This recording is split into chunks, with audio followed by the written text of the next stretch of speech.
بسم الله الرحمن الرحيم. الحمد لله رب العالمين والعاقبة للمتقين، والصلاة والسلام على نبينا محمد وعلى آله وأصحابه أجمعين. أما بعد،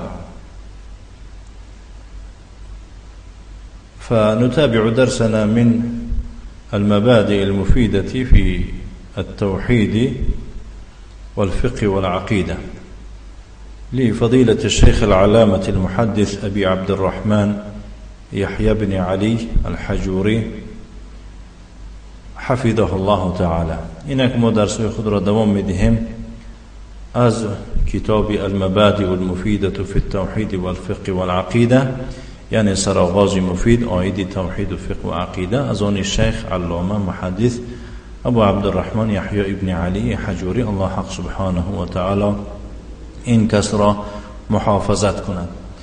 شیخ تحت سؤال 18 بود است: فاذا قیل لك من این یأخذ المسلم دینه، یعنی اگر تو را پرسند مسلمان دینش را از کجا میگیرد؟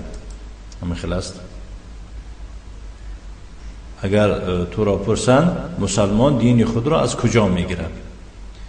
فقل یأخذ المسلم دینه من القرآن والسنة على فهم السلف الصالح، یعنی پس در جواب چنین بگو مسلمان دین خود را از قرآن و سنت با فهمیشی سلف صالح میگیرد.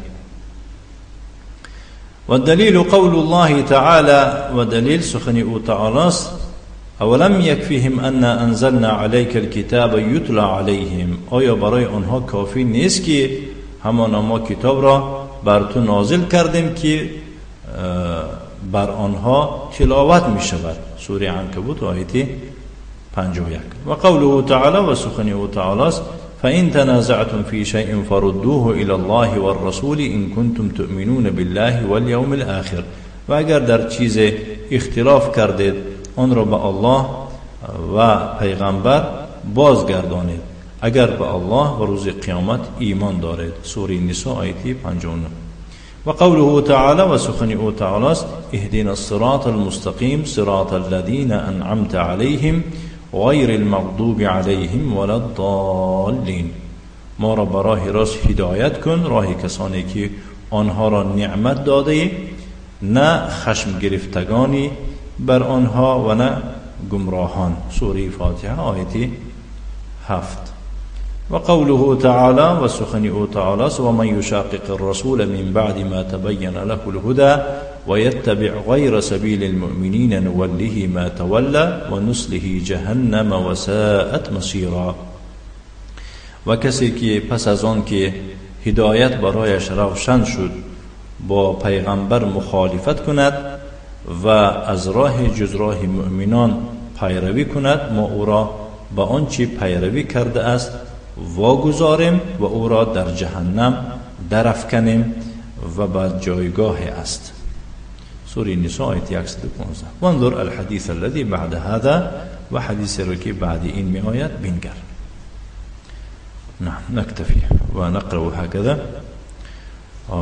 يقول الشيخ حفظه الله تعالى: فإذا قيل لك من أين يأخذ المسلم دينه فقل يأخذ المسلم دينه من القرآن والسنة على فهم السلف الصالح. والدليل قول الله تعالى: أولم يكفهم أن أنزلنا عليك الكتاب يتلى عليهم. وقوله تعالى: فإن تنازعتم في شيء فردوه إلى الله والرسول إن كنتم تؤمنون بالله واليوم الآخر. وقوله تعالى: اهدنا الصراط المستقيم صراط الذين أنعمت عليهم غير المغضوب عليهم ولا الضالين. وقوله تعالى: ومن يشاقق الرسول من بعد ما تبين له الهدى ويتبع غير سبيل المؤمنين نوله ما تولى ونصله جهنم وساءت مصيرا. وانظر الحديث الذي بعد هذا. نكتفي، وصلى الله وسلم على نبينا محمد وعلى آله وأصحابه وسلم تسليما مزيدا، والحمد لله رب العالمين.